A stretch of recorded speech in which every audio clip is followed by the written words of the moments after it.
এই মেয়েটাকে না মহল্লার সবাই ঘৃণা করে, কারণ সে এতটাই নোংরা কুকর্ম করেছে। তার সব অপকর্মের কারণে সে যেখানে থাকে সেই গলিটার নাম হয়ে গিয়েছে বদনাম গলি।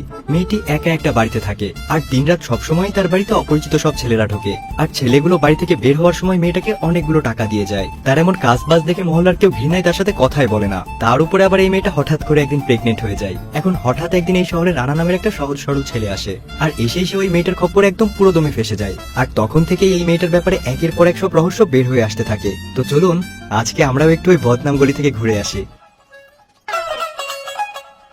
গল্পে শুরু হয় রানা নামের একটা ছেলেকে দিয়ে। বাড়ির লোকদের প্রতিদিনকার ঝগড়াঝাটি নিয়ে সে অনেক বিরক্ত, তাই নিজেকে একটু মানসিক শান্তি দিতে রানা দিল্লিতে তার খালার বাড়ির উদ্দেশ্যে রওনা হয়। তবে ট্যাক্সিতে ওঠার পর ড্রাইভারও গাড়ির মধ্যে জোরে জোরে গান বাজাতে শুরু করে দেয়। এবার রানা চরম বিরক্ত হয় আর ড্রাইভারকে বলে, আমি একটু শান্তির জন্য আসলাম দিল্লিতে, আর তুমি এখানেও জোরে জোরে গান বাজাতে শুরু করে দিয়েছো।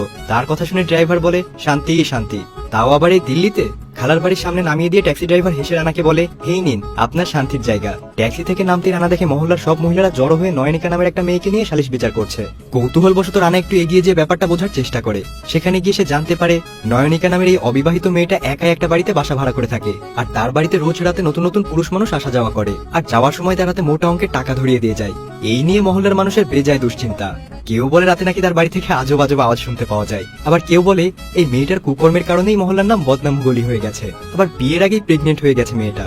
এই বাচ্চার বাবা যে কে তারও কোনো খবর নেই। নয়নিকা পাশে দাঁড়িয়ে তাদের সব কথা শুনছিল। এক পর্যায়ে সামনে এসে সবার উদ্দেশ্যে বলে ওঠে, সাব্বাস, আপনারা মাঝরাতে নিজের স্বামীকে ছেড়ে আমার বাড়ির আওয়াজ শোনেন। কোথায় যাচ্ছি, কি করছি, সব খোঁজ খবর রাখেন দেখছি। এরপর মহল্লার এক ভদ্রলোককে জিজ্ঞাসা করে বসে, মশাই, আপনি আপনার গুপ্ত রোগের চিকিৎসা করেন না কেন? তার এমন উদ্ভট প্রশ্নে ভেবাচাকা খেয়ে যায় লোকটা। নয়নিকা আবার বলে, আপনি যদি আপনার বউয়ের রাতে ঠিকমতো খেয়াল রাখতেন, তাহলে তো আপনার বউকে মাঝরাতে কষ্ট করে আমার বাড়ির দিকে নজরদারি করতে হতো না। আপনি দ্রুত আপনার চিকিৎসা করান। মুখের উপর এমন কড়া জবাব পেয়ে কেউ আর কোনো কথাই বলে না। সবাই সেখান থেকে আস্তে আস্তে চলে যায়, শুধু রানাই বোকার মতো সেখানে দাঁড়িয়ে থাকে। রানাকে দাঁড়িয়ে থাকতে দেখে নয়নিকা বলে, তুমি এখানে কেন দাঁড়িয়ে আছো? রানা তখন উত্তর দেয়, সে তার খালার বাড়িতে এসেছে। এটা শুনে নয়নিকা বিড়বিড় করতে করতে তার বাড়ির মধ্যে চলে যায়। পরদিন সকালে রানা আর তার খালা তাদের বারান্দায় বসে চা খাচ্ছিল। তখন হঠাৎ রানা লক্ষ্য করে নয়নিকার বাড়ি থেকে একটা ছেলে বের হয়ে যাচ্ছে। ছেলেটার নাম শেখর। তারা বাড়ির গেটের সামনে দাঁড়িয়ে বেশ কিছুক্ষণ হাসাহাসি করে। এরপর শেখর নয়নিকার হাতে কিছু টাকা ধরিয়ে দেয়। রানা বারান্দা থেকে খুব মনোযোগ সহকারে তাদেরকে দেখছিল। রানাকে এভাবে তাকিয়ে থাকতে দেখে তার খালা ললিতা তাকে নিষেধ করে দেয় আর বলে, ওই মেয়েটা একটা ডাইনি, ওর দিকে যেই তাকাই সেই বরবাদ হয়ে যায়। খালার কথা শুনে রানা বলে, তুমি একদম চিন্তা করো না, আমি এই মেয়েটার থেকে সবসময় দূরেই থাকবো। এরপর নয়নিকা শেখরের গাড়িতে উঠে কোথায় যেন চলে যায়। একদিন রানা মহল্লার একটা দোকানে কিছু জিনিস কিনতে যায়। সেখানে হঠাৎ করেই নয়নিকা চলে আসে। তাকে দেখে রানা একটু সরে দাঁড়ায়। নয়নিকা তখন বিষয়টা খেয়াল করে। এরপর যখন টাকা খুচরো করে দোকানি নয়নিকার টাকা থেকে রানাকে টাকা দেয়, তখন রানা সেই টাকা নিতে চায় না, উল্টো দোকানিকে বলে ওই টাকার বদলে তাকে কিছু ডিম দিয়ে দিতে। এবার নয়নিকার বিষয়টা বেশ আজব লাগে, তাই দোকান থেকে বের হবার পর সে রানার পিছু নিতে শুরু করে আর তাকে জিজ্ঞাসা করে তার টাকায় কি সমস্যা। রানা তখন রেগে গিয়ে বলে, আমি যে তোমাকে ইগনোর করছি সেটা কি তুমি বুঝতে পারছো না? নয়নিকা তখন বলে, কিন্তু আমি তো তোমার সাথে কথা বলতে চাই। তখন রানা বলে, কিন্তু আমি তোমার মতো মেয়ের সাথে কথাই বলতে চাই না। কথাটা শুনে নয়নিকার খুব হাসি পায়। সে বলে ওঠে, বাহ, তোমার নেটওয়ার্ক তো বেশ স্ট্রং, একদিনে এই মহল্লার সব খবরাখবর জেনে গেছো দেখছি। রানা আর কথা না বাড়িয়ে বিরক্ত হয়ে সেখান থেকে চলে যায়। সেদিন সন্ধ্যায় যখন রানার খালার বাড়িতে মহল্লার মহিলারা নয়নিকার কাজকর্ম নিয়ে গল্পে ব্যস্ত, তখন হুট করে পাশের বাড়ি থেকে চিৎকার চেঁচামেচির আওয়াজ শোনা যায়। তারা সাথে সাথে বাইরে বেরিয়ে এসে দেখে সামনের বাড়ির লোকটা মদ খেয়ে এসে তার বউকে পেটাচ্ছে। মহল্লার মহিলা কমিটি বিষয়টি নিয়ে বেশ মজা করতে শুরু করে দেয়, কারণ এগুলো তাদের রোজকার কাজ। কিন্তু রানা এমন অবিচার মেনে নিতে পারে না, তাই রাগের মাথায় সে ওই লোকের বাড়িতে যেতে থাকে। কিন্তু সে পৌঁছানোর আগেই তাকে টপকে সেখানে ব্যাট হাতে পৌঁছে যায় নয়নিকা। গিয়ে দুম দুম করে দরজায় ব্যাট দিয়ে আঘাত করতে থাকে। দরজা খুললে ভেতরের মহিলাটা নয়নিকাকে চলে যেতে বলে। এতে নয়নিকা বেশ মন খারাপ করে সেখান থেকে চলে আসে। তবে নয়নিকার এমন সাহসিকতা দেখে রানা একটু অবাক হয়ে যায়। পরদিন সকালে রানা যখন এক্সারসাইজ করছিল, তখন সে আবার খেয়াল করে যে নয়নিকার বাড়ি থেকে আজও একটা নতুন ছেলে বেরিয়ে তাকে বেশ কিছু টাকা দিয়ে যায়, আর নয়নিকা তাকে পরদিন আসার কথা বলে বিদায় দিয়ে দেয়। তারপর নয়নিকা রানাকে এক্সারসাইজ করতে দেখে এগিয়ে আসে। সে রানাকে বলে, কতদিন ধরে এক্সারসাইজ করছো? বডি তো তেমন একটা দেখা যাচ্ছে না। নয়নিকাকে সেখানে দেখে রানা ভীষণ বিরক্ত হয় আর বলে, তুমি আমাকে ফলো করছো কেন? নয়নিকা তখন হেসে বলে, তোমাকে আমার খুব পছন্দ হয়েছে তাই। নয়নিকার কথা শুনে রানা অবাক চোখে তার দিকে তাকিয়ে থাকে। অমন ড্যাব ড্যাব করে তাকিয়ে থাকতে দেখে নয়নিকা বলে, আরে আমি তো মজা করছিলাম। আগের দিন রানা যে সাহসিকতা দেখিয়েছে তার জন্য নয়নিকা তার খুব প্রশংসা করে। এরই মাঝে হঠাৎ তার চোখ পড়ে যায় সামনের বারান্দায় দাঁড়িয়ে থাকা রত্না নামের মেয়েটার দিকে। রত্না খুব মনোযোগ সহকারে রানার এক্সারসাইজ করা দেখছিল। তাকে দেখেই বোঝা যাচ্ছে যে সে রানার প্রতি কতটা দুর্বল। এটা দেখে নয়নিকা রানাকে জিজ্ঞাসা করে, তুমি কি আসলেই ব্যায়াম করছো নাকি শো অফ করছো? রানা অবাক হয়ে নয়নিকার দিকে তাকালে সে ইশারা করে তাকে রত্নাকে দেখায়। রত্নাকে অমন ভাবে তাকিয়ে থাকতে দেখে রানা এক ধমক দিয়ে তাকে বাড়ির ভেতর পাঠিয়ে দেয়। একদিন একটা গ্যারেজে গিয়ে নয়নিকা দেখা হয় রানার সাথে। রানা সেই গ্যারেজেই মেকানিকের কাজ করে।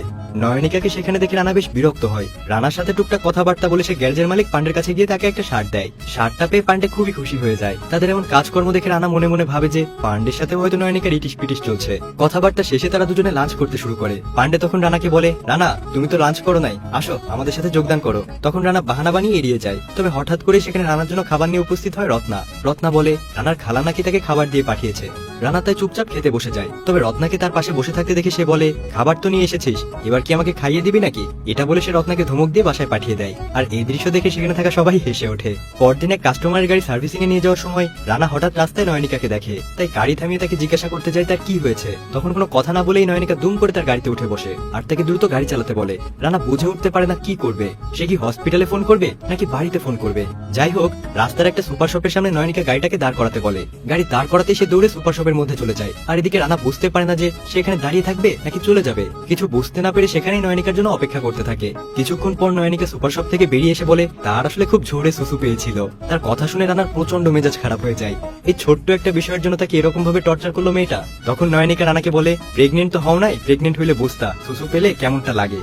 এরপর তারা সেখান থেকে বের হয়ে বাড়ির সামনে নামে। এদিকে নয়নিকা রানাকে একসাথে দেখে মহল্লার এক মহিলা ভিডিও রেকর্ড করে মহল্লার মহিলা সমিতির হোয়াটসঅ্যাপ গ্রুপে ভাইরাল করে দেয়। তবে সেদিনকার পর থেকে রানার মনে সামান্য জায়গা করে নেয় নয়নিকা। কিন্তু নয়নিকার চরিত্রের কথা ভেবে সে আটকে যায়। একদিন নয়নিকা একটা সেকেন্ড হ্যান্ড গাড়ি কেনার জন্য পান্ডের গ্যারেজে যায় আর গাড়িটা রানাকে ভালো মতো চেক করে দিতে বলে।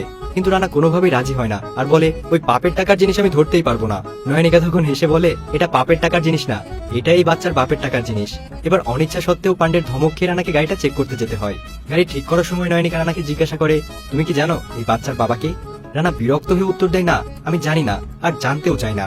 নয়নিকা তখন বলে, একদম ঠিক, আমি নিজেও জানতে চাই না। তার কথায় বেশ অবাক হয় রানা। তখন নয়নিকা তার চেহারা দেখে হেসে ওঠে আর তাকে তার কাজ করতে বলে। আসলে নয়নিকা ধীরে ধীরে রানার প্রতি দুর্বল হয়ে পড়ে। সেদিন রাতে গ্যারেজ থেকে বাড়ি ফেরার পথে কি একটা যেন ভেবে রানা নয়নিকার বাড়ির দিকে যায় আর সেটা আবার আড়াল থেকে তার খালা দেখে ফেলে।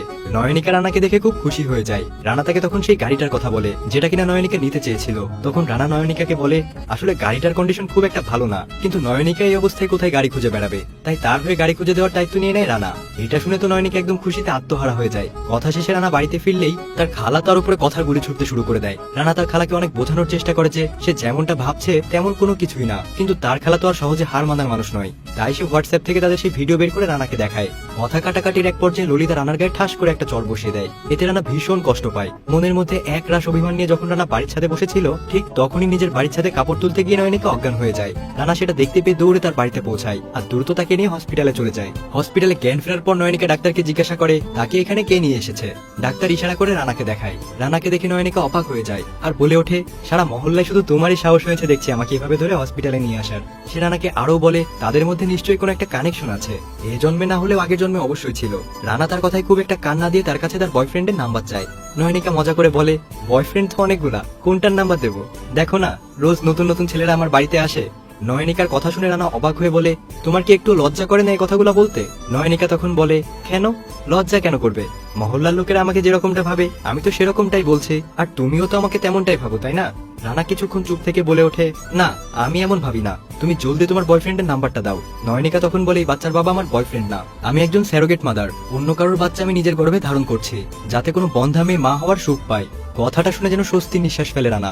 তার সব সন্দেহ দূর হয়ে যায় আর সে সারা রাত নয়নিকার পায়ের কাছে বসে কাটিয়ে দেয়। সকালে যখন ঘুম ভাঙে তখন নয়নিকা রানাকে বলে তার ডিসচার্জ পেপারটা নিয়ে আসতে, কারণ আজ তার অনেকগুলো ডেলিভারি আছে। তার কথা শুনে রানা বলে ওঠে, কি ডেলিভারি করবে বাচ্চা? রানার কথা শুনে নয়নিকার নিজের হাসি আটকে রাখতে পারে না, বলে ওঠে, আরে বোকা, আমি একজন ড্রেস ডিজাইনার, বড় বড় ডিজাইনার কোম্পানিগুলো ড্রেসের ফার্স্ট কপি বানায়। তার কথা শুনে রানার কাছে এবার পরিষ্কার হয়ে যায় যে কেন তার কাছে প্রতিদিন সেই ছেলেগুলো আসতো আর কেনই বা তাকে এত টাকা দিয়ে যেত। এরপর থেকে তাদের মধ্যে একটা সুন্দর বন্ধুত্বের সম্পর্ক তৈরি হয়। রানা প্রায় নয়নিকার বাড়িতে যায় আর প্রায় তাদেরকে একসাথে দেখা যায়। এসব দেখে মহল্লার মহিলারা লুকিয়ে লুকিয়ে তাদেরকে নিয়ে হাসাহাসি করে। নতুন গাড়ির উদ্বোধনও করে তারা দুজন মিলে। আসলে রানাও তখন মনে মনে নয়নিকার প্রতি দুর্বল হয়ে পড়েছে। তাদের এমন অগাধ মেলামেশা দেখে রানার খালা মোটেও সহ্য করতে পারে না। তার খালা ধরেই নেয় যে নয়নিকা নামের ওই ডাইনির পাল্লায় পড়ে রানা একদম নষ্ট হয়ে গেছে, আর তাই নিজের ভাতিজাকে বাঁচানোর জন্য সে বাড়ি ফিরে রানার বাবাকে ফোন করে আর তাকে সবকিছু বলে দেয়। কিন্তু রানা সেগুলো দেখে ফেলে আর সে তার খালার কাছ থেকে ফোন কেড়ে নিয়ে তার সাথে ঝগড়া শুরু করে দেয়। ঝগড়ার এক পর্যায়ে রানা খালার বাড়ি থেকে বের হয়ে যায়। খালা তার পেছন পেছন গেট পর্যন্ত আসে, কিন্তু কোথায় যাবে রানা, তাই সে তৎক্ষণাৎ নয়নিকার বাড়িতে গিয়ে ওঠে। নয়নিকা তখন রানাকে খুব যত্ন করে বাড়ির ভেতরে নিয়ে গিয়ে খাবার খাওয়ায়। খেতে খেতে সে রানাকে বলে, তুমি তো চাইলে রত্নার বাড়িতে যেতে পারতে, আমার এখানে কেন আসলে? নয়নিকার কথা শুনে রানা রেগে গিয়ে বলে, ঠিক আছে, আমি তাহলে রত্নার বাড়িতে যাচ্ছি। নয়নিকা তাকে শান্ত করে সেখানে বসতে বলে। তারপর রানাকে তার বাড়ির চিলেকোঠার ঘরটাই থাকতে দেয় নয়নিকা। পরদিন সকালে ছাদে উঠতে রানার কাছে তার বাবার কল আসে। ছেলের খবর পেয়ে তার বাবাও পৌঁছে যায় দিল্লিতে। দুই বাড়ির ছাদে দাঁড়িয়ে বাবা আর ছেলের মধ্যে একটা তুমুল ঝগড়া হয়ে যায়। এক পর্যায়ে রানার বাবা রানাকে মারার জন্য নেমে আসে। যেই না রানার বাবা তাকে মারার জন্য হাত তোলে, তখনই রানা তার প্রথম উপার্জনের টাকা তার বাবার হাতে ধরিয়ে দেয় আর বলে যে টাকাটা উপার্জন করার পেছনেও নয়নিকার হাত রয়েছে। তার বাবা বুঝে যায় যে মেয়েটা অতটাও খারাপ নয়, কিন্তু তার চরিত্রের কথা জেনে সে ছেলেকে সাবধান করে দেয় যেন ভবিষ্যতে কোনো বিপদে পড়তে না হয় তাকে। পরদিন নয়নিকা চেকআপের জন্য হাসপাতালে যায়। সেখানে গিয়ে সে জানতে পারে তার পেটে থাকা বাচ্চার হার্টে একটা ছিদ্র আছে, আর তাই বাচ্চাটার আসল বাবা মা বাচ্চাটাকে নিতে চায় না, আর অসুস্থ বাচ্চা না নেওয়ার জন্য সে একটা ডকুমেন্টে সইও করেছে। তবে সেখানে থাকা ডাক্তার তাকে আশ্বস্ত করে যে এই বাচ্চার দায়িত্ব তারাই নেবে। মাথায় অনেক দুশ্চিন্তার মন ভরা কষ্ট নিয়ে নয়নিকা বাড়িতে ফিরে আসে। বাড়িতে ঢোকার সময় নয়নিকার মন খারাপ দেখে তৎক্ষণাৎ রানার বাবা রানাকে ফোন করে সব জানায়। রানা এক মুহূর্ত দেরি না করে ছুটে চলে আসে নয়নিকার কাছে। সে বারবার নয়নিকাকে জিজ্ঞাসা করে কি হয়েছে, কিন্তু সে বলতে চায় না। বহুবার অনুরোধের পরে এবার নয়নিকা মুখ খোলে আর রানাকে হাসপাতালে ঘটে যাওয়া সব ঘটনাগুলো খুলে বলে। রানা নয়নিকাকে জিজ্ঞাসা করে তুমি ঠিক আছো তো? নিজের কষ্টকে লুকিয়ে নয়নিকা হেসে বলে, হ্যাঁ আমি তো ঠিক আছি। কিন্তু তার মনের অবস্থা বুঝতে রানার একটু দেরি হয় না। তো পরদিন কাজ শেষে রানা পান্ডের সাথে বসে এসব বিষয় নিয়ে গল্প করতে শুরু করে। তাকে সবকিছু খুলে বলে। পান্ডে তাকে বলে, লোকে যাই বলুক না কেন, এই সময় তোমার উচিত নয়নিকার পাশে দাঁড়ানো। সেখান থেকে বাড়ি ফিরে রানা দেখে নয়নিকা তার ঘরে বসে একা একা কাঁদছে। রানা তার মনের অবস্থা বুঝতে পারে, কিন্তু কিছুই বলে না। কিছুক্ষণ পর আবার যখন সে নয়নিকার ঘরে আসে, তখন সে দেখে নয়নিকা ঘুমিয়ে পড়েছে। ঘুমন্ত নয়নিকার পাশে গিয়ে রানা বলতে থাকে, তুমি একদমই চিন্তা করো না, তুমি যেমন মায়ের মতো বাচ্চাটাকে জন্ম দেবে, আমিও বাবার মতো বাচ্চাটার খেয়াল রাখবো। এই বাচ্চাটাকে আমরা দুজনে মিলে বড় করবো। এই কথা বলে রানা সেখান থেকে চলে যায়। কিন্তু নয়নিকা তার সব কথা শুনে ফেলে, কারণ সে আসলে ঘুমায়নি, ঘুমানোর ভান ধরেছিল। রানার কথাগুলো শুনে নয়নিকার তখন বেশ ভালো লাগে।